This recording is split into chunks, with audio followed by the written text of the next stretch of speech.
बोलिए श्री सीताराम जी महाराज की जय। श्री वृंदावन बिहारी लाल की, श्रीमद्भागवत महापुराण की जय। श्री भगवान वेद व्यास जी महाराज की जय। अनंतानंत सर्वेश्वर अखिलेश्वर परमपिता परमेश्वर श्री गुरु जी महाराज, मंदिर के सभी सदस्यगण, मंदिर के सभी सेवकगण, श्री पंडित जी महाराज, भगवत चरणानुरागी भक्तगणों, माताओं एवं बहनों, श्रद्धालु बच्चों, अनंतानंत सर्वेश्वर अखिलेश्वर परमपिता परमेश्वर की महती कृपा के फलस्वरूप श्री राम मंदिर में आज कई दिनों से हम लोग श्रीमद् भागवत महापुराण के अनुसार कथा श्रवण कर रहे हैं। आज उसका समापन दिवस है। जब हमारे जन्म जन्मांतर के पुण्य उदय होते हैं तब ऐसा सौभाग्य प्राप्त होता है, हमें भगवान की कथा सुनने के लिए में मन लगता है, सुनने का अवसर प्राप्त होता है। कहा बहुजन्म समर्जितेन, बहुत जन्मों का अर्जित किया हुआ जब पुण्य हमारा एकत्र होता है तब जाकर के हमारा मन लगता है। नहीं तो कहा अगर पाप रहेगा तो सुनने ही नहीं देगा। पूर्व जन्म के पाप ते हरि चर्चा न सुहाई, जैसे जूड़ी ज्वरते भोजन की रुचि जाए। जिसे बुखार आता तो भोजन अच्छा नहीं लगता है, उसी प्रकार से जो पाप हमारा है वो भगवत कथा सुनने नहीं देता है। तो हम लोग पूर्व में चर्चा कर रहे थे, भगवान परमपिता परमेश्वर सर्वेश्वर अखिलेश्वर पृथ्वी के भार को दूर करने के लिए, क्योंकि उनका विरध है, यदा यदा ही धर्मस्य ग्लानिर्भवति भारतः अभ्युत्थानं धर्मस्य तदात्मानं सृजाम्यहम्, परित्राणाय साधूनां विनाशाय च दुष्कृतां धर्म संस्थापनार्थाय संभवान युगे युगे। ये भगवान का विरध है, उनका प्रतिज्ञा है। जब जब होई धर्म के हानि, बाढ़ी असुर अधम अभिमानी, करही अनीति जाय नहीं बरनी, सीधहि विप्र धेनु सुर धरनी, तब तब धरी प्रभु विविध शरीरा, हरहि कृपा निधि सजन पीरा। जब जब अधर्म की हानि होती है तब तब भगवान अवतरित होते हैं अनेक रूप रूपाए में। मीन कमल सूकर नर हरि, बामन परशुराम बकुधरी। तो अपने विरध के अनुसार भगवान इस समय ब्रजमंडल में प्रकट हुए हैं। पूर्व में हम लोगों ने चर्चा सुनी, भगवान ने ब्रजमंडल में पैदा हुए और जब योग माया जगत जननी परम्बा भवानी के द्वारा कंस को पता चलता है कि हमारा शत्रु ब्रज में जन्म ले चुका है, तो उन्हें मारने के लिए नाना प्रकार का उद्यम कर रहा है। पुतना को भेजा भगवान ने, पुतना का भी कल कथा हो चुकी है। पुतना जाती है, फिर सक्टासुर जाता है एक घड़े में बैठ करके। भगवान का करवट बदलने का एक होता है, जब बालक जिसे जब पेटकुइया होता है ना, तब उस समय उत्सव मनाए जाते हैं। तो उस समय मनाया जा रहा था नंद बाबा के यहाँ। ग्वाल बाल दूध दही छकड़ा पर लाए थे। सप्तासुर जो था उसी में जाकर के बैठ गया छकड़े पर, और भगवान को पलना में रखा गया था। सभी लोग आते थे, अपना भगवान का दर्शन करते थे, अपना भाग्य को मंगलमय बनाते थे। सप्तासुर भी उसी छकड़े में बैठा हुआ और धीरे धीरे उस छकड़े को सरका रहा था कि जब कोई नहीं रहेगा तो हम इसे, छकड़ा माने बैलगाड़ी, ब्रज भाषा है उसमें छकड़ा बोलते हैं, तो कहा उस बैलगाड़ी को बाल कृष्ण के ऊपर उलट देंगे जिससे वो दब करके मर जाएगा। तब इस प्रकार से वो सप्तासुर उसे सरकाने लगा। भगवान कृष्ण ने कहा, देखा कि ये मथुरा से मामा जी के भेजे हुए ये भी मामा ही हैं, तो इनका भी उद्धार करना चाहिए। उन्होंने भी अपना पलना धीरे धीरे अपना पेन बढ़ाना शुरू किया, और जो ही वह छकड़ा आ ही रहा था, भगवान ने थोड़ी और तेज किया और अपने पैर के से थोड़ा सा स्पर्श किया। स्पर्श करते ही वो छकड़ा जो है आकाश में उड़ जाता है, और जब नीचे गिरता है तो वह सप्तासुर जो था जय जय सीताराम हो गया, वो नीचे पड़ा, ऊपर बैलगाड़ी। तो इस प्रकार से सप्तासुर मारा जाता है। और भगवान की अनेक लीलाएं यहाँ दी जा रही हैं। मैं थोड़ा थोड़ा सबका स्पर्श करूंगा क्योंकि कथा आज समापन दिवस है। तो इस प्रकार से सप्तासुर का भगवान उद्धार करते हैं। तृणाव्रत आता है, उसका उद्धार करते हैं। भगवान की बाल लीला में ही एक दिन भगवान ने मैया के गोद में थे, मैया दूध पिला रही थी।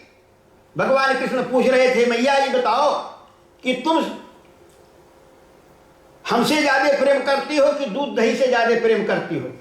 मैया कहते, लाला दूध दही क्या चीज होता है? अरे मैं सबसे ज्यादा तुमको प्रेम करती हूं। लेकिन हुआ क्या, उसी समय मैया ने दूध रखा था अग्नि पर पकने के लिए, और दूध उफलने लगा। मैया ने लाला को नीचे फेंका, नीचे रखा और दौड़ गई दूध को बचाने के लिए।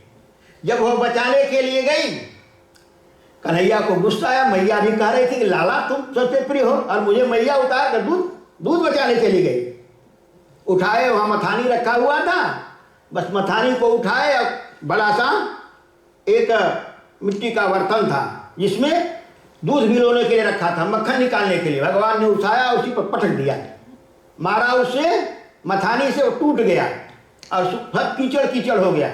मैया अब जब आती है, दूध को उतार करके देखती है तो लाला हमारी बहुत पुरानी मटकी थी, उसको तोड़ दिया।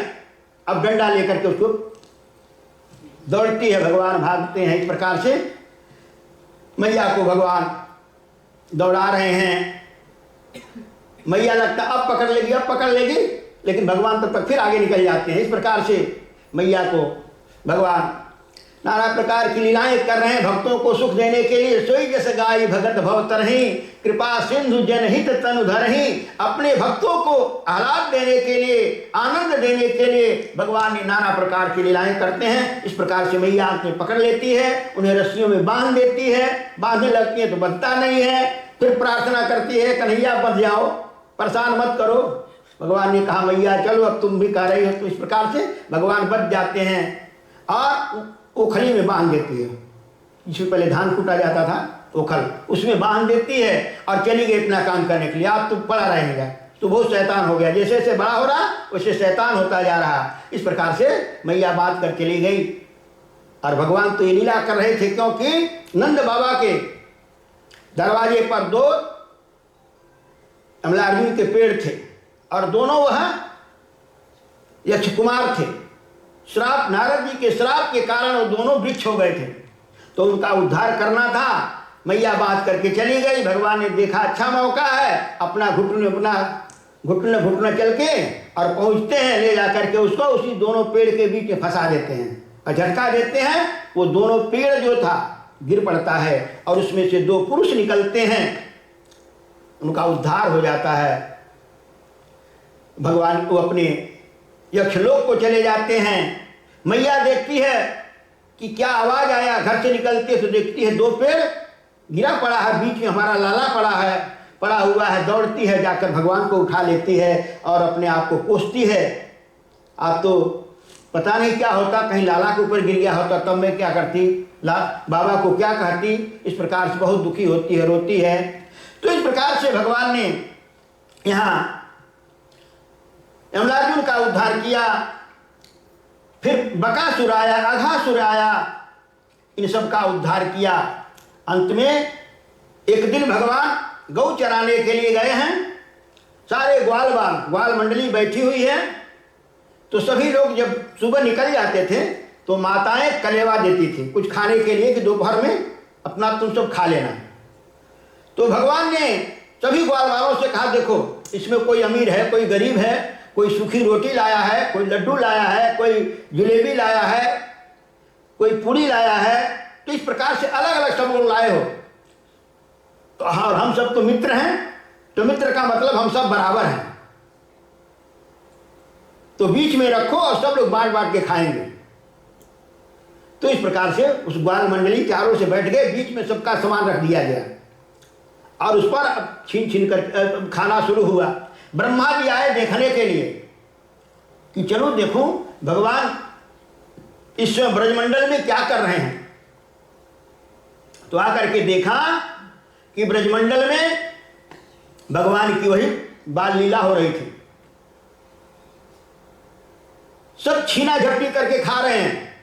कोई लड्डू उठाया खाने के लिए, किसी ने कहा नहीं ये मुझे खाना है, वो मुंह में डाल लिया, उसको पटक कर उसके मुंह से निकाल करके खाने लगे। ब्रह्मा जी ने कहा ये कैसा भगवान, ये भगवान है।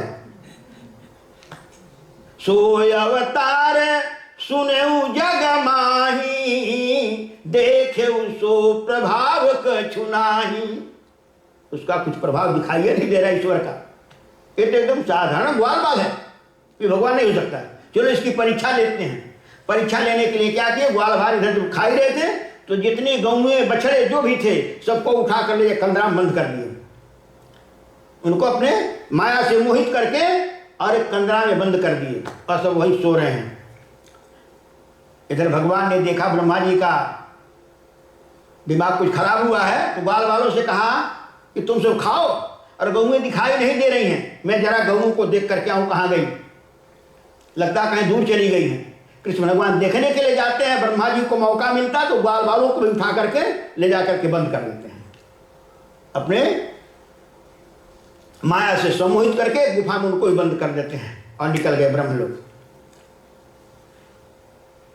इधर भगवान ने देखा कि ब्रह्मा जी हमारे मित्रों को भी, हमारी गौओं को, सबको उन्होंने बंद कर दिया है पहाड़ के गुफा में। तो उन्होंने क्या किया, अनंत रूप प्रकट किया।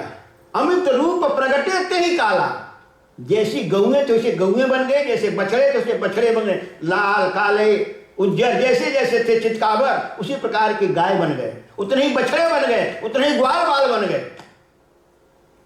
भगवान ने इस प्रकार से साल भर तक वह ग्वाल बाल और सब उनका उसी प्रकार से। ब्रह्मा जी साल भर के बाद चले कि चलें देखें अब क्या हो रहा उसका। आते हैं तो देखते फिर उसी प्रकार से बैठ करके वह लीला हो रही है, छीना झपटी करके खाया जा रहा है। ब्रह्मा जी ने कहा इन सबको तो मैंने बंद करके रखा था, गौएं वैसे ही चल रही हैं। जाकर वहां देखते हैं तो सब सारी गौएं सो रही हैं, ग्वाल बाल भी सब सो रहे हैं। फिर आते हैं यहाँ देखते हैं उसी प्रकार से, तो सोचते यह सही है कि वह सही है। वहां सही नाम का गांव भी एक है ब्रज में, यह सही है तो वह सही है। तो इस प्रकार से ब्रह्मा जी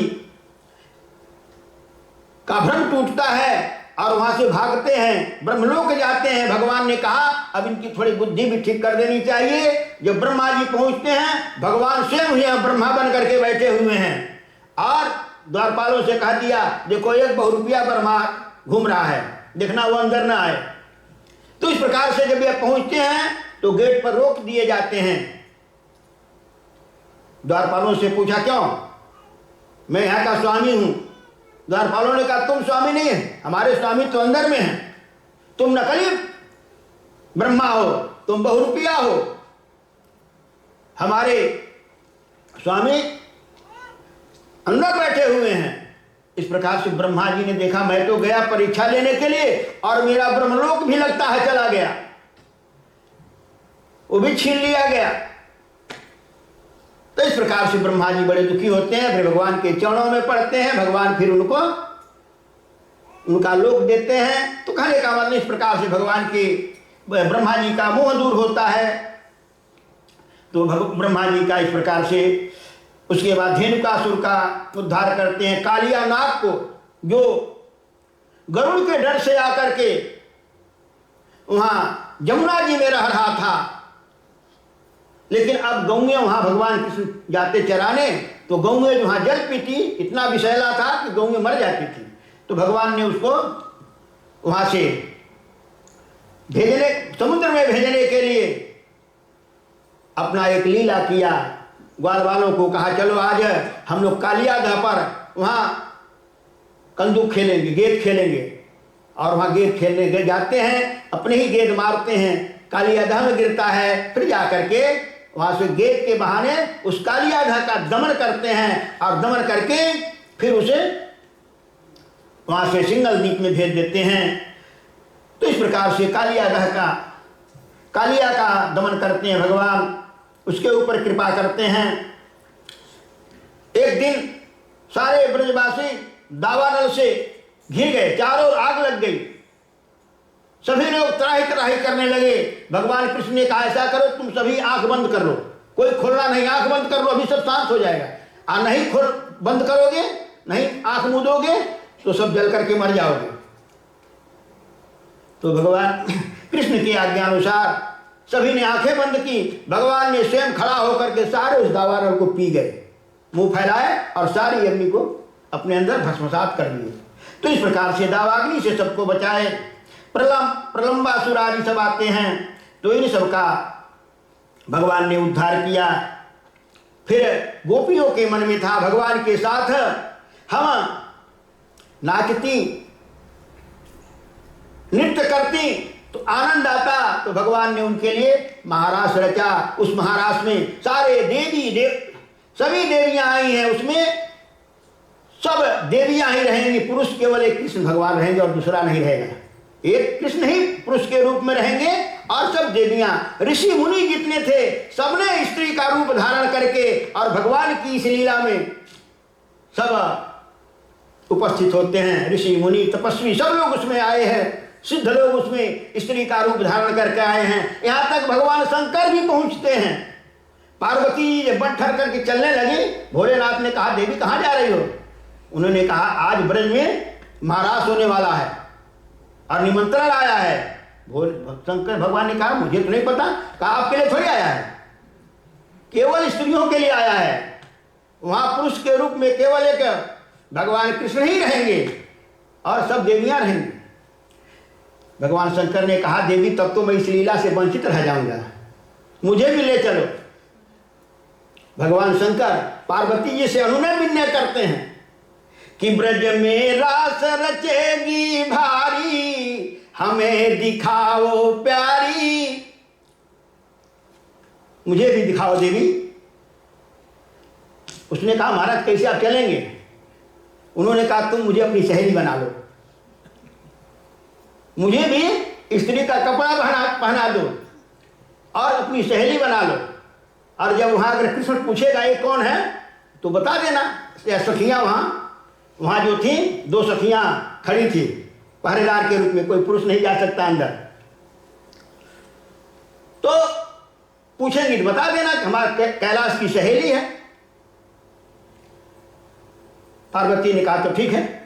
तब अपना जटाजूट संभालो और साड़ी पहनो, पहन के साड़ी लगा के विदिया, चाल चल है मतवाली कि गोकुल में आ गए। पार्वती जी मना के हारी, ना माने त्रिपुरारी, बन करके ब्रज नारी गोकुल में आ गए।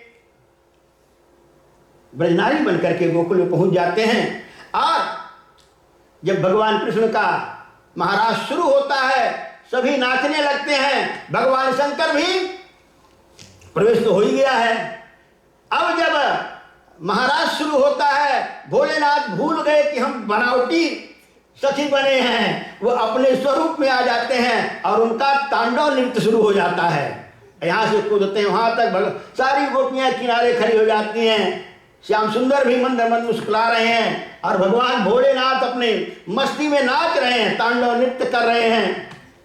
अंत में सभी गोपियां हंसने लगती हैं। तब भोलेनाथ को ध्यान आता है, क्या हो गया, मुझसे कोई गलती हुई? तब देखते क्या है, अरे मैं तो अपने स्वरूप में आ गया। भगवान ने देखा, कहा अच्छा महाराज।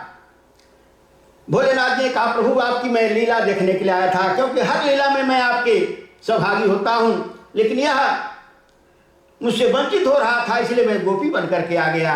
भगवान कृष्ण ने कहा तो ठीक है, अब गोपी बन करके और बैठ करके आप महाराज देखिए। तो आज भी वहां ब्रज में गोपेश्वर महादेव के नाम से उनकी पूजा होती है। भोलेनाथ जी को गोपी जैसे सजाया जाता है और उनका आरती पूजा सब होता है भोलेनाथ जी का गोपी के रूप में। तो इस प्रकार से यहाँ महाराज की बात आती है, उसमें गोपियों का अभिमान हो गया तो भगवान ने अंतर ध्यान हो जाते हैं उनके प्रेम को प्रकट करने के लिए, अभिमान को खत्म करने के लिए फिर अंतर ध्यान हो जाते हैं। फिर गोपी गीत गाती हैं, जयतितेधिकम जन्मना ब्रज आदि, बड़ा लंबा यहाँ गीत है। भगवान उनके गीतों से प्रकट होते हैं और फिर महाराज होता है। इस प्रकार से महाराज की लीलाएं आज होती हैं। अंत में यज्ञ पत्नियों के ऊपर कृपा करते हैं भगवान, और इंद्र का यज्ञ, जो इंद्र के नाम से ब्रजमंडल में यज्ञ होते थे, उस यज्ञ का निवारण करके और भगवान ने गोवर्धन पूजन का अपना ग्वाल बालों से गोवर्धन स्वयं अपने ही गोवर्धन बन गए हैं और बन करके भगवान चतुर्भुज के रूप में, गोवर्धन के रूप में उस गोवर्धन पहाड़ के ऊपर भगवान प्रकट होते हैं और सभी गोपियों से पूजन करवाते हैं। सभी गोपियां 56 प्रकार के भोग ले गए हैं और सबको भगवान को खिलाते हैं। भगवान ने कहा अब तक तुम्हारा इंद्र कभी खाने आया? तुम सब इतना पूजन करते थे, कभी वो प्रकट हुआ? देखो ये गोवर्धन भगवान प्रकट हो गए हैं और भगवान कृष्ण ही चतुर्भुज बन करके और प्रकट हो गए और लगी सब थालियां आने लगी और सब चट होते हो, सब खा गए। तो इस प्रकार से भगवान ने गोवर्धन पूजा की। इंद्र को पता चला, इंद्र क्रोधित होते हैं और ब्रज को बहाने के लिए मेघों को आदेश देते हैं, भयंकर मूसलाधार वर्षा होती है। ग्वाल वालों ने कहा कन्हैया तुमने इंद्र की पूजा बंद करवा दिया, अब देखो इंद्र देवता नाराज हो गए हैं, अब लगता है ब्रज बह जाएगा, कौन अच्छा करेगा। भगवान ने कहा जिनका तुमने पूजा किया है चलो उन्हीं से प्रार्थना करो, सभी चलो। तब गोवर्धन जाते हैं, भगवान कहते हैं सभी प्रार्थना करो। तो भगवान ने गोवर्धन पहाड़ को उठा लेते हैं अपनी अंगुली पर। इस प्रकार से कई दिनों तक उठाए रहे और मूसलाधार बारिश होता रहा। और उसमें बताते हैं कि रामा अवतार में अगस्त जी महाराज एक बार अयोध्या में आए तो उनको भोजन कराया भगवान राम ने। पानी नहीं पिलाया, कहा पानी पिलाएंगे आपको द्वापर में। तो अगस्त जी को स्मरण किया कि जल आखिर जाएगा कहाँ, उतना जब मूसलाधार बरस रहा है। भगवान ने अगस्त जी का आवाहन किया, अगस्त जी आए और उन्होंने अजली लिया और मंत्र पढ़ा, उस सारा जल जितना बारिश का हुआ सब उन्होंने अपने उदर में समाप्त कर दिया, सब पी गए। इंद्र आता है देखने के लिए तो कहीं पानी नहीं दिखाई दे रहा है, इतना बारिश हुआ कहाँ चला गया। तो इस प्रकार से भगवान अनेक लीलाएं कर रहे हैं नाना प्रकार की। तो इस भगवान की गोवर्धन लीला होती है। एक दिन नंद बाबा को यमुना नहाने के लिए गए हैं, वहां से यमदूतों ने पकड़ करके उनको ले जाते हैं अपने नगरी में। और वहां जब भगवान कृष्ण को पता चलता है तो खोजते वहां पहुंचते हैं। तो भगवान का वहां राज्य वहां अभिषेक होता है। धर्मराज भगवान को अपनी सजीवी नगरी में बुलाना चाहते थे, उन्हें देखना चाहते थे, इसलिए नंद बाबा को ले गए थे। नंद बाबा खोजते हुए गए तो धर्मराज ने वहाँ उनका अभिषेक किया, पूजन किया। नंद बाबा सब देखे और फिर उनको नंद बाबा को दिया। नंद बाबा को लेकर के आए। नंद बाबा आकर कहे, अरे इसको हम लोग अपना ग्वाल वाल समझते हैं, आज मैंने इसको देखा कि धर्मराज के यहाँ इसका अभिषेक हो रहा था। सारे देवता हाथ जोड़ करके प्रार्थना कर रहे थे, स्तुति कर रहे थे। तो इस प्रकार से नंद बाबा का यहाँ पर देखा, वरुण लोक में नाना प्रकार की लीलाएं इस प्रकार से भगवान ने की। अंत में कंस ने देखा कि मैं मथुरा से जिस किसी को भेजता हूं, गोकुल में जाता है, वृंदावन में जाता है और मारा जाता है, तो ऐसा करें कि उसी को यहां बुलाया जाए, क्योंकि यहां से जो जाता है वो सारे ग्वाल बाल मिलकर के मार डालते हैं, और कृष्ण जब यहां आएगा तो हम सब मिलकर के उसे मार डालेंगे। लेकिन आएंगे कैसे? तो उसके लिए उसने एक धनुष यज्ञ का बहाना रखा। मथुरा में धनुष यज्ञ हो रहा है और सभी ब्रजवासियों को देखने के लिए आमंत्रण है। तो इस प्रकार से अकुर जी को भेजा गया। अकुर जी महाराज निमंत्रण लेकर के जाते हैं और वहां से कृष्ण और बलराम को अपने रथ पर बैठा करके लाते हैं। ग्वाल बाल भी साथ चले हैं। उस समय गोपियां सारी व्यथित होती हैं, उनके रथ के आगे आकर के सो जाती हैं, क्योंकि भगवान का यह अंतिम दर्शन है। अब दोबारा भगवान की ये सब लीलाएं नहीं होंगी। बाल लीलाएं वहीं से खत्म होने की हैं। राधा जी खड़ी खड़ी खाली देख रही थी। भगवान रथ को रोकते हैं, उतर करके जाते हैं, राधा जी से मिलते हैं। राधा और कृष्ण का वियोग हो रहा है और भगवान कृष्ण, राधा रोने लगती है। भगवान कृष्ण कहते हैं, देवी यदि आप रोओगी तो मेरा आगे का कार्य कैसे होगा? तुम मुझे शक्ति दो, क्योंकि मैं जिस कार्य के लिए आया हूं अब वह मुझे कार्य करना है। अब तक मैंने बाल लीलाएं कर ली, अब मुझे जिस काम के लिए हम इस धराधाम पर आए हैं, पृथ्वी के भार को दूर करना है, तो उसके लिए अगर तुम रोओगी तो मैं कुछ नहीं कर पाऊंगा। तब राधा जी ने अपनी आंखें पोंछ ली और कही, कृष्ण आज के बाद तुम मुझे कभी नहीं रोते देखेंगे। हृदय उनका रोता था लेकिन बाहर अश्रु नहीं आता था। तो इस प्रकार से भगवान राधा जी से यहाँ बड़ा विस्तार से दिया, इतना करुण दिया, हमारा सुन करके रोने आता है आदमी को। ऐसा भगवान और भक्तों के बिछोह का गाथा है। भगवान कृष्ण फिर रथ पर बैठ करके बलराम के साथ जाते हैं। ग्वाल बाल भी पीछे पीछे आते हैं। यमुना जी पहुंचते हैं। अक्रूर जी महाराज कहते हैं, मेरा स्नान करने का मन कर रहा है। अक्रूर जी को भगवान की प्रेरणा थी, क्योंकि अक्रूर जी महाराज मन ही मन दुखी हो रहे थे कि मैं आज कृष्ण और बलराम को ले जा रहा हूं कंस के पास, और कंस महादुष्ट है, इनको मरवाने के लिए ले जा रहा हूं। तो उनको दुख हो रहा था। तो भगवान ने उनके दुख को दूर करने के लिए बताना चाहते थे कि हम कौन हैं। तो इस प्रकार से प्रेरित किया, उनकी इच्छा जगी कि मैं यमुना जी में थोड़ा स्नान कर लूं। भगवान ने कहा ठीक है काका जी, जल्दी नहा करके आ जाइए। गए नहाने के लिए। जब डुबकी लगाते हैं तो क्या देखते हैं, भगवान के विशाल 10 अवतारों का दृश्य देखते हैं। कभी राम के रूप में, कभी नरसिंह के रूप में, कभी हयग्रीव के रूप में, कभी बाराह के रूप में। इस प्रकार से भगवान के उन अवतारों के रूप में देखते हैं। रथ की ओर देखते हैं तो रथ पर भी वही बैठे दिखाई देते हैं। फिर इस प्रकार से भगवान के 10 अवतारों का उन्हें दर्शन हुआ यमुना जी में, और तब उनका भ्रम खत्म हुआ कि ये साधारण नहीं है, मैं इनको मरवाने के लिए नहीं ले जा रहा हूं, इनको ले जा रहा हूं कंस का उद्धार कराने के लिए। तो इस प्रकार से आते हैं कृष्ण भगवान और बलराम जी के चरणों में प्रणाम करते हैं और फिर लेकर के मथुरा पहुंचते हैं। मथुरा में कंस ने क्या किया है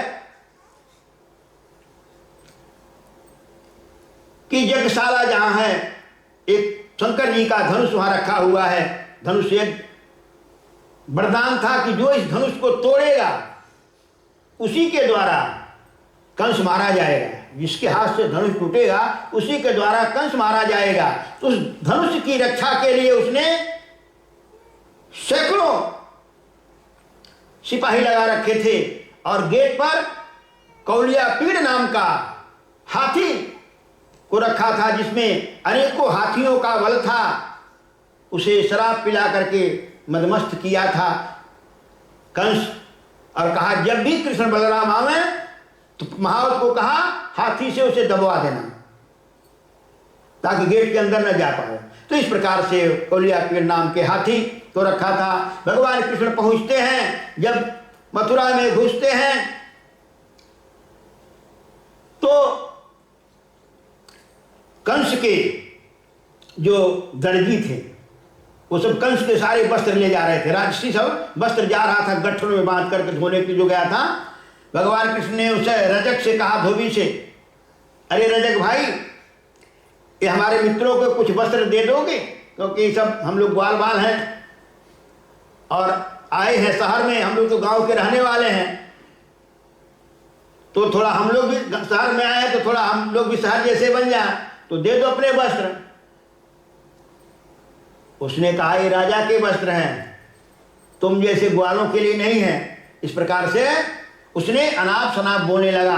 भगवान ने देखा ये जो रजक है, धोबियों का जो सरदार है, इसका दिमाग ठीक नहीं है। उन्होंने एक लगाया, उसका सिर धड़ से अलग हो गया, और जब उसका सरदार गिरा धोबियों का, सारे धोबी गट्ठर फेंक कर भाग खड़े हुए। करी राम रे राम, ये तो देखने में बालक है और हमारे सरदार को ही मार डाला। भगवान कृष्ण ने कहा ग्वाल वालों से सब खोल लो इसमें गट्ठर में, और जो जिसको पहन लो। इस प्रकार से सभी ग्वाल बाल सज धज लिए राजा के सारे वस्त्रों को पहन करके।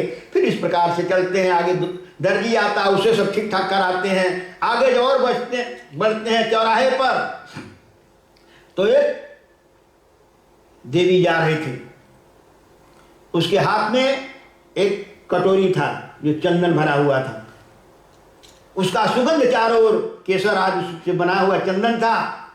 वो कुबड़ी थी, कमर से टेढ़ी थी, और एक हाथ में डंडा लेकर ऐसे, एक हाथ में चंदन लेकर के जा रही थी कंस की को चंदन देने के लिए। चंदन से कंस नहाता था, स्नान करता था उसको। इस प्रकार से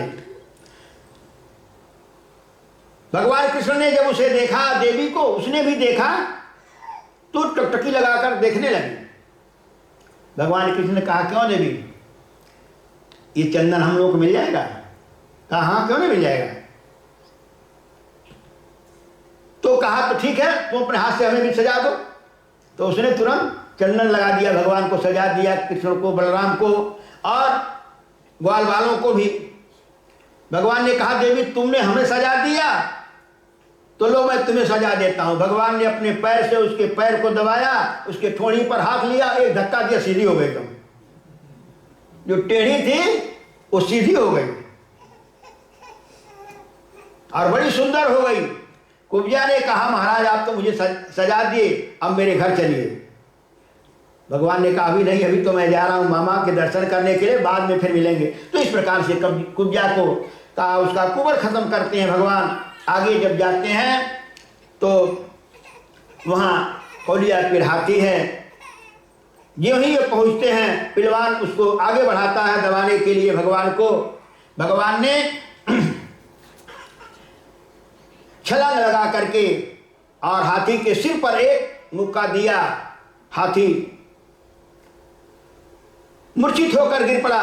बलराम और कृष्ण दोनों ने मिलकर के उसके दोनों दांत उखाड़ लिए और दांत को उखाड़ करके लेकर के आगे बढ़े।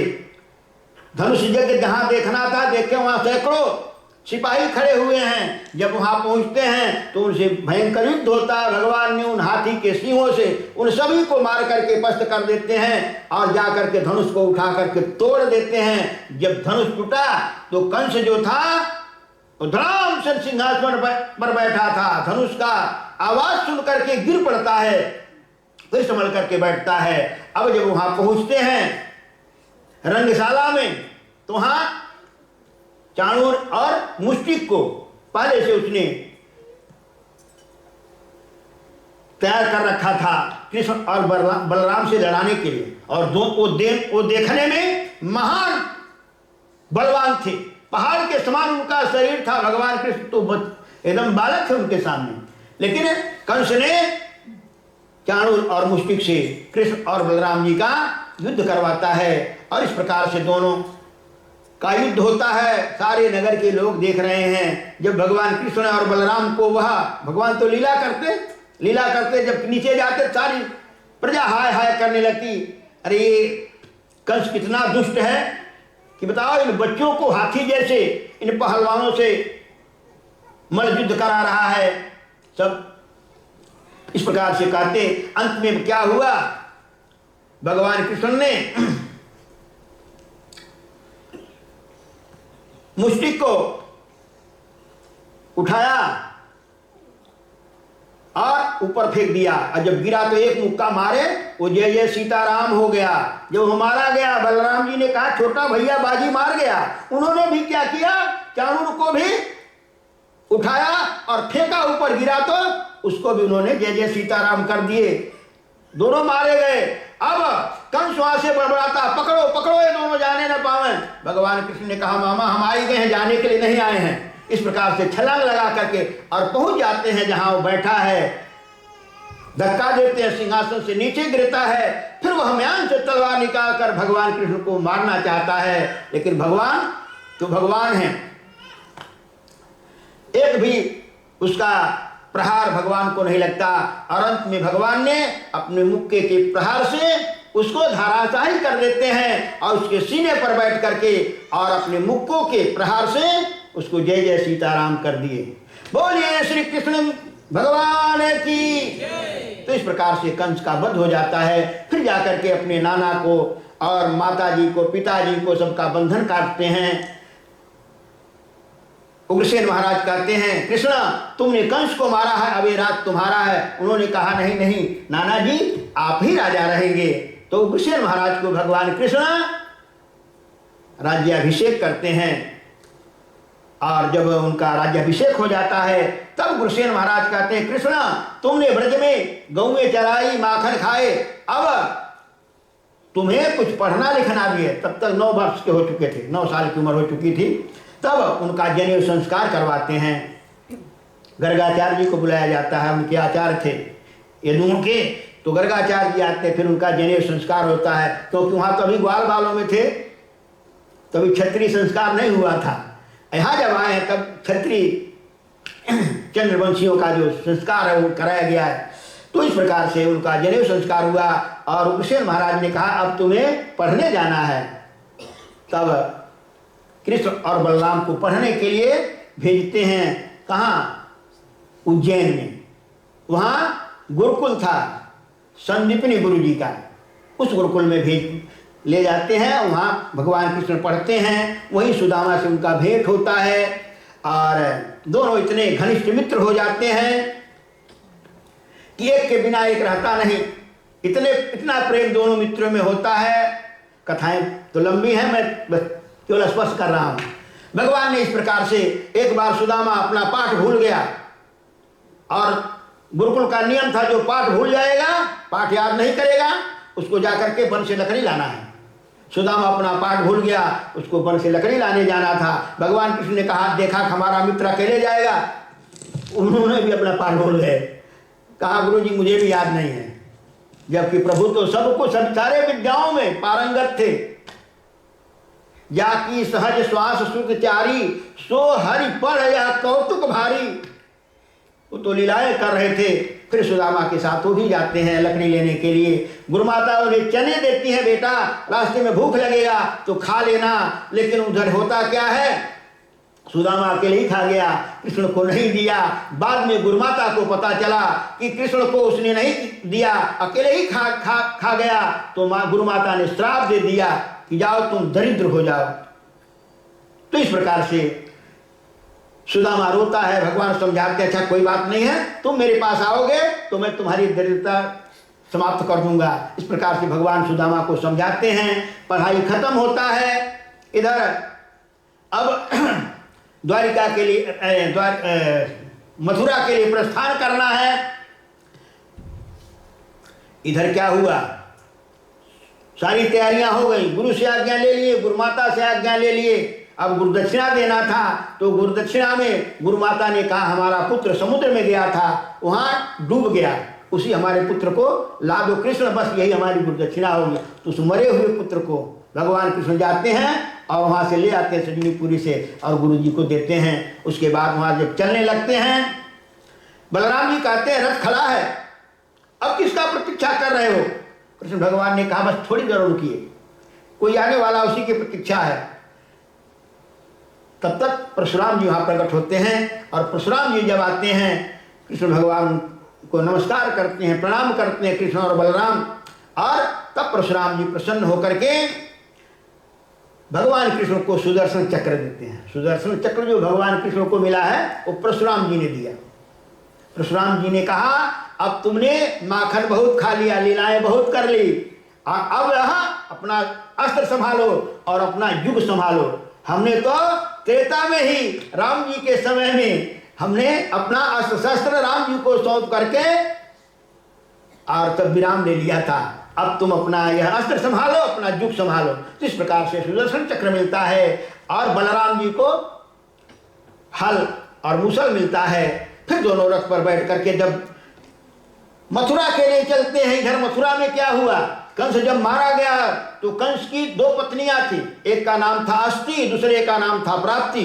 वो दोनों जरासंध की बेटी थी, मैंने पूर्व में कथा सुनाया था, जरासंध की बेटी थी। वह सब अपने पिता के यहाँ चली गई और जाकर अपने पिता से कहा कि हमें कृष्ण ने हमें विधवा बना दिया। तो जरासंध ने विशाल सेना लेकर के और मथुरा पर आक्रमण कर दिया है। इधर कृष्ण और बलराम आते हैं, इधर मथुरा की सेनाएं अब हारने के कगार पर थी, क्योंकि उसकी जरासंध की विशाल सेना थी और उसके में बड़े बड़े वीर थे। ये दंत वक्र और शिशुपाल ये सब उसके यहां सब सेनापति थे। चक्रवर्ती सम्राट अपने आप को कहता था जरासंध, बहुत बड़ा बलवान था, राजाओं के मुकुट को खाता था। आगे वर्णन आता है उसने 10,000 राजाओं को पकड़ करके अपने बंदी गृह में बंद किया था, उनको भैरव करने के लिए। उनका 10,000 राजाओं का बलि देंगे तो हम अमर हो जाएंगे, किसी ने उसे बता दिया था। तो इस प्रकार से था। और जब यहां आता है, अब यदुवंशी हार रहे थे, उसी से कृष्ण और बलराम पहुंचते हैं, देखते हैं कि बड़ा भयंकर युद्ध हो रहा है और अब यादव कमजोर हो रहे हैं यदुकुल और ये जरासंध। तब भगवान कृष्ण ने अपना सुदर्शन संभाला और बलराम जी ने अपना हल मूसल, और जब भगवान ने अपना सुदर्शन चक्र छोड़ा, उस सुदर्शन चक्र से बाणों की वर्षा होने लगी। वो केवल घूमता उसे बाण भी बरसते थे और इस प्रकार से जरासंध की सारी सेनाएं मारी गई। अंत में बलराम जी ने जरासंध को पकड़ लिया और पकड़ करके रथ से नीचे पटक दिया और पटक करके उसको बांध लिया और बांध करके मारने जा रहे थे। भगवान कृष्ण आकर के पकड़ लिए, छोड़ दीजिए, ये हमारे मामी के पिताजी हैं, ये भी नाना ही लगेंगे, तो इसलिए इसको छोड़ दो। बलराम जी ने कहा नहीं इसको छोड़ेंगे, इसको मार डालिए। भगवान कृष्ण ने कहा देखो हम जिस काम के लिए आए हैं ये रहेगा ना तो हमारा काम सहज हो जाएगा, क्योंकि जाएगा फिर लेकर के आएगा, कहाँ हमको खोज करके मारना पड़ेगा, अभी खुद खोज करके ले आएगा। तो इस प्रकार से भगवान कृष्ण छोड़ देते हैं और वह जरासंध सारी सेना हार करके और अकेले लौटता है। फिर जाकर के फिर उसने अपना तैयारी करता है, वर्षों के बाद फिर सेना सजाता है। 17 बार आक्रमण किया है मथुरा पर, 17 बार आक्रमण किया है और 17 बार भगवान उसकी सेनाओं का सर्वनाश करके और उसे छोड़ देते। 18वें बार अब परास्त हो चुका था, नारद जी पहुंच गए, जरासंध मुंह लटकाए बैठा था। नारद जी पहुंचते हैं, श्रीमन नारायण नारायण नारायण, श्रीमन नारायण नारायण नारायण, इस प्रकार से नारायण करते हुए पहुंचते हैं और जरासंध को बताते हैं कि देखो तुम पूरब से आक्रमण करता है, इसलिए अकेले हार जाता है। ऐसा करो, तुम्हारा मित्र कालेवन अफगानिस्तान का राजा है, कालेवन, उसको कहो पश्चिम से आक्रमण कर, तुम पूर्व से आक्रमण, दोनों से आक्रमण होगा तो मथुरा वाले सब पिसा जाएंगे, सब मारे जाएंगे, अब तुम विजयी हो जाएगा। कहा गुरुदेव तुम बहुत अच्छी बात बताए, मुझे कभी ध्यान नहीं आया। और कालेवन तो हमारा मित्र है अफगानिस्तान का, लेकिन उसको निमंत्रण कौन देने जाएगा? नारद जी ने कहा अगर चाहो तो मैं भी दे सकता हूँ। कहे तो ठीक, हमारा ये लेटर पहुंचा दीजिए। नारद जी को लेटर दिया और नारद जी आकाश मार्ग से चले, लेकिन जाते समय बीच में मथुरा में उतर गए। भगवान कृष्ण ने कहा गुरुदेव कहाँ जाने हैं? भगवान कृष्ण ने कहा तुमको मरवाने के लिए जा रहा हूँ, उसकी व्यवस्था करने के लिए। इस बार आक्रमण दो तरफ से होगा, पूर्व और पश्चिम दोनों ओर से। भगवान कृष्ण का ठीक है जाइए गुरुदेव। जाकर के अफगानिस्तान में कालेवन से कहते हैं, कालेवन अपना विशाल सेना लेकर के आता है, पश्चिम से इधर पूर्व से जरासंध विशाल सेना लेकर के आता है, दोनों ओर से मथुरा घिर गई है। भगवान कृष्ण ने तब सभी मथुरा वासियों को कहते हैं कि अब युद्ध करने में हमारी भलाई नहीं है, अब हमें इस नगर को छोड़ करके कहीं अन्यत्र चले जाना चाहिए। यदुवंशियों ने कहा हम कायर नहीं है पीठ दिखा करके भाग जाएं। भगवान ने कहा नहीं, देखो कभी कभी लड़ाई नहीं करना भी अच्छा होता है, तो इसलिए तुम सब अगर तैयार हो तो हम सोचते हैं कि कहीं हम लोग अन्यत्र अपना नगर बसाएं और समुद्र में बसावें जहां किसी ओर से शत्रु आक्रमण नहीं कर सके। तो इस प्रकार से यदुवंशी तैयार नहीं थे भगवान ने, लेकिन भगवान की इच्छा, फिर उन्होंने विश्वकर्मा को आवाहन किया, समुद्र में द्वारिकापुरी बसाया और सोए सोए सारे मथुरा वासियों को ले गए द्वारिकापुरी और केवल अकेले रह गए। सबको भेज दिया, अकेले वहां मथुरा में रह गए। इधर जब आक्रमण करता है कालेवन, देखता है कि यहाँ तो कोई नहीं, सारा नगर खाली है। कृष्ण भगवान अकेले उस पहाड़ दिखाई दे रहे थे, कालेवन उनका पीछा करता है और भगवान वहां से भागते भागते रणछोड़ ना भागना शुरू किए, तो उनका नाम रणछोड़ पड़ गया। बोलिए रणछोड़ भगवान की। तो इस प्रकार से भगवान नाना प्रकार की लीलाएं करते हैं। आगे आगे भागते गए, पीछे पीछे कालेवन जाता है। उसको वरदान था कि किसी अस्त्र शस्त्र से नहीं मरेगा, इसलिए भगवान उसे भगा रहे थे और पहुंच गए कहां? आगरा से आगे धौलपुर में। धौलपुर में मुचकुंद जी महाराज थे जो सो रहे थे, देवासुर संग्राम में गए थे, लड़ते लड़ते कई दिनों तक रातों दिन लड़े थे। बेचारे उनको नींद आ रही थी। देवताओं से कहा मुझे मृतलोक में जाने तो, यहाँ तो सोने का कोई व्यवस्था ही नहीं है, मैं जाकर सोना चाहता हूं।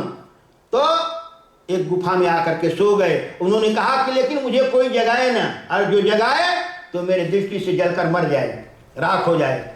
तो मुचकुंद जी महाराज उसी गुफा में सो रहे थे और भगवान कृष्ण तो अंतर्जामी सब कुछ जानते हैं, कालेवन को भगाते भगाते वही ले गए, अंदर गए गुफा में, अंदर अपना पीताम्बर मुचकुंद जी को उड़ा दिया और भीतर चले गए। पीछे पीछे कालेवन जाता है, देखता है कि पीताम्बर ओढ़ करके सोया है, मारा लात से कि तुम यहां आकर के अब सो रहा है। जब मारा उनका निद्रा खुली, जो ही उनके आंख खुलती है तेज से वह जो कालेवन था जल करके राख हो गया। इधर मथुरा में जब जरासंध आता है तो आपको ही मिलता ही नहीं है, बेरंग लौट गया और भगवान द्वारिका में पहुंच गए। तो इस प्रकार से भगवान द्वारिकाधीश बने। बोलिए श्री द्वारिकाधीश भगवान की। द्वारिका में फिर बलराम जी का पहले विवाह होता है। बलराम जी के विवाह के बाद तब भगवान कृष्ण के विवाह के लिए विदर्भ से भीष्मक राजा की एक पुत्री थी जिसका नाम था रुक्मिणी। उसने नारद जी के द्वारा भगवान कृष्ण के मंगलमयी चरित्रों को सुना, उनके प्रभाव को सुना, तो उसने मन ही मन भगवान श्याम सुंदर को अपना पति चुन लिया। मन ही मन उसने उन्हें पति बना लिया। लेकिन अब जब विवाह का समय आया तो रुक्मिणी ने कहा अपने पिता भीष्मक जी से कि पिताजी मैं कृष्ण से प्रेम करती हूँ, मैं विवाह भगवान कृष्ण से करना चाहती हूँ, लेकिन उसका जो भाई था रुक्मी वो कहता नहीं मेरा मित्र शिशुपाल है, उससे मेरी बहन का विवाह होगा, जो मैं चाहूंगा वह होगा। तो इस प्रकार से जबरदस्ती कन्या के इच्छा के विरुद्ध विवाह शिशुपाल से उसने तय कर दिया। शिशुपाल बारात लेकर के चल दिया चल दिया है। इधर अब बेचारी बड़ी दुखी होती है, एक ब्राह्मण से अपना लेटर लेकर के भगवान श्याम सुंदर के पास द्वारिका भेजती है कि महाराज मेरी रक्षा की जाए। मैंने नारद जी के द्वारा आपके गुणगणों को सुन करके मैंने आपको अपना पति मान लिया है और मेरे खिलाफ मेरा भाई शिशुपाल से विवाह करना चाहता है, मेरी रक्षा की जाए। और लिख दिया कि मैं विवाह से पहले देवी पूजन के लिए पहाड़ पर जाऊंगी और पूजन के बाद मैं बाहर निकल करके आपकी प्रतीक्षा करूंगी। अगर आप दिखाई नहीं दिए तो मैं उसी पहाड़ से छलांग लगा करके आत्महत्या कर लूंगी।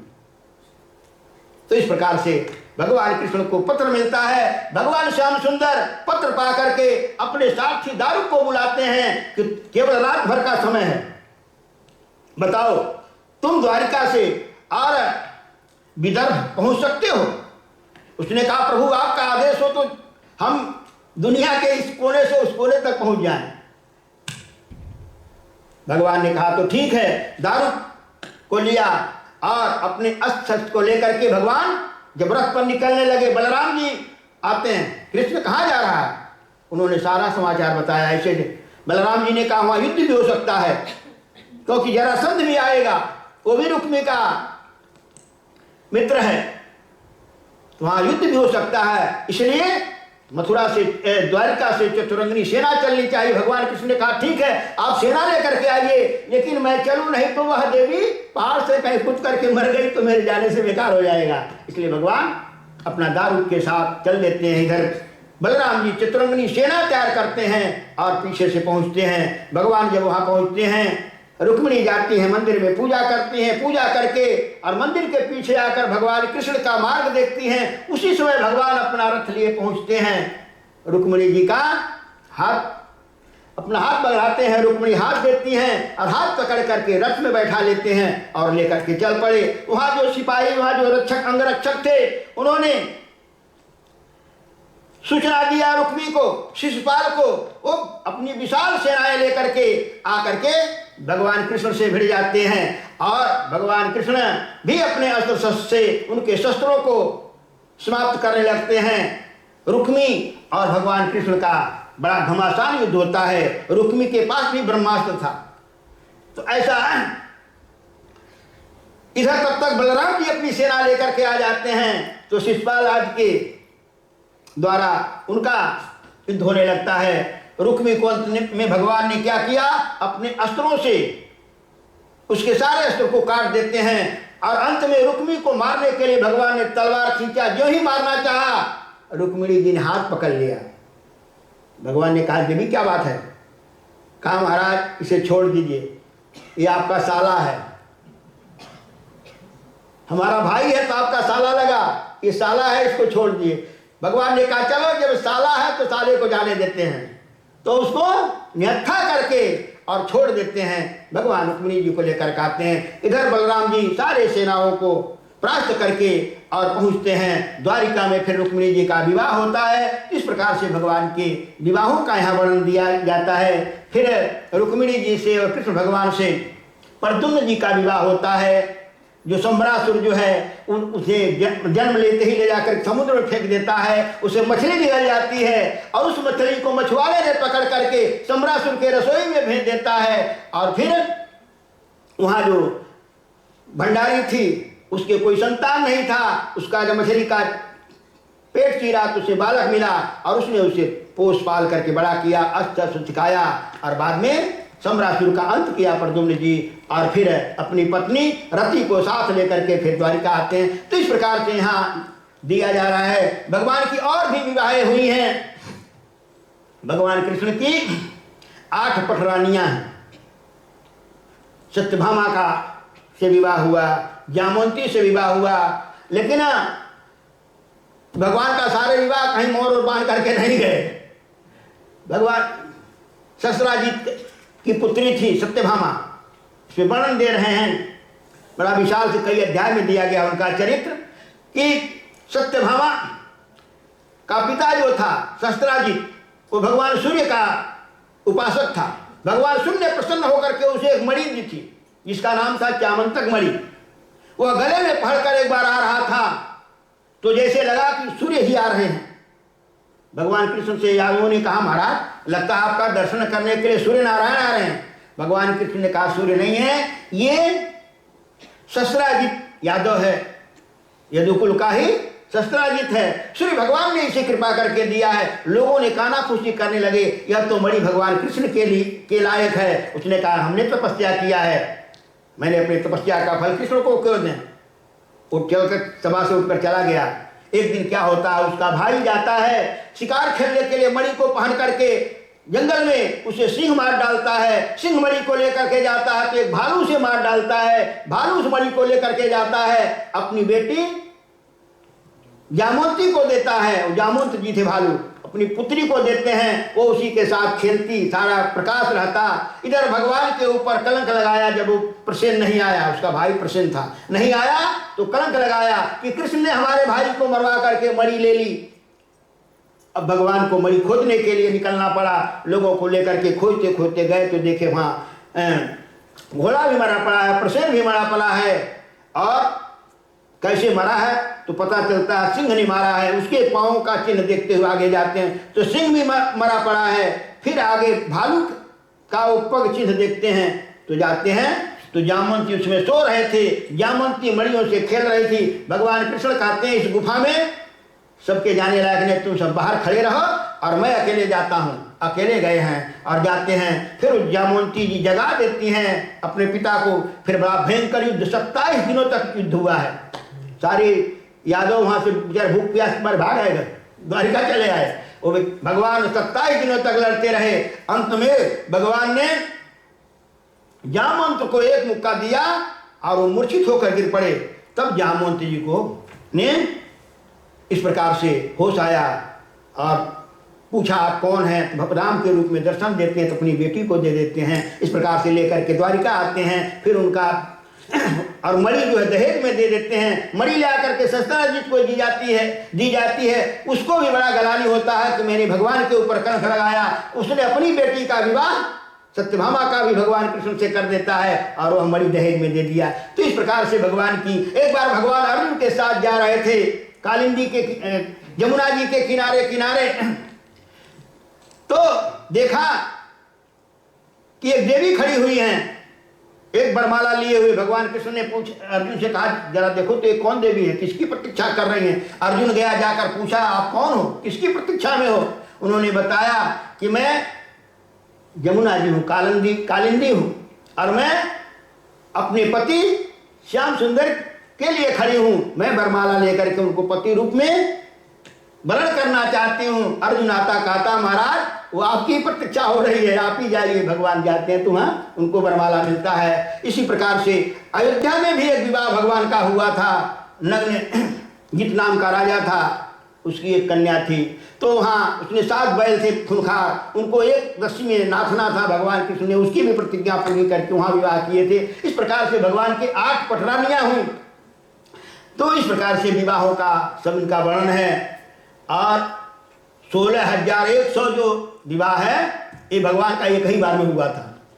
उसमें वर्णन मिलता है कि एक बार क्या हुआ, नारद जी स्वर्ग में गए तो इंद्र की माता अदिति ने कहा, महाराज भगवान श्याम सुंदर सबके दुख को दूर कर रहे हैं, तो कहा दीजिए हमारे भी दुख को दूर करना। हमारे बेटे इंद्र का छत्र चौर और हमारा कुंडल छीन करके आसाम का राजा भौमासुर ले गया है, तो कह दीजिए मुझे भी वह लौटा दें। भगवान कृष्ण ने कहा ठीक है, अरे नारद जी ने कहा ठीक है, मैं आपका प्रार्थना कृष्ण भगवान को पहुंचा दूंगा। और उधर आसाम से भी जो उसके यहाँ 16,100 कन्याएं थी, उन्होंने भी एक लेटर लिख करके भेजा द्वारिका कि प्रभु आप सबके दुख के दूर कर रहे हैं, हमें यह भौमासुर जो है काल कोठरी में डाल रखा है, हमारा भी मुक्ति कर कीजिए। तो नारद जी जब आए, एक स्वर्ग का फूल लेते आए हुए और ला करके भगवान को दिया। भगवान ने सूंघा और सूंघने के बाद रुक्मिणी को दे दिया। रुक्मिणी जी ने अपने जूरे में लगा लिया। नारद जी महाराज भगवान को लेटर आज दे करके चले जाते हैं कहाँ, सत्यभामा के यहाँ। सत्यभामा से पूछते हैं, क्यों देवी क्या हालचाल है? कहा गुरुदेव बड़ी कृपा है, भगवान की बड़ी हमारे ऊपर कृपा है। नाराज जी खाक कृपा है। कहीं क्या हुआ महाराज? कहा मैंने स्वर्ग से पुष्प लाया था पारिजात का और कृष्ण को दिया, हमने सोचा कि तुमको देगा, लेकिन वो बड़ी रानी तो बड़ी रानी है, बड़ी रानी को दे दिया। अब बेचारी अब जानते ही कि देवियों में थोड़ा ईर्ष्या होता ही है, बस उन्होंने अपना खाना पीना छोड़ दिया। भगवान कृष्ण ने गए मनाने लगे, देवी क्या बात है? उन्होंने कहा आप खाली नाटक करते हो, मैं तुमसे ज्यादा प्रेम करता हूं सबसे, आप जाइए बड़ी रानी के यहाँ क्यों आए? उन्होंने कहा देवी क्या गुरु जी आए थे क्या? कहे हाँ गुरु, क्यों नहीं आएंगे गुरु जी, कहे आए तो हो गया काम।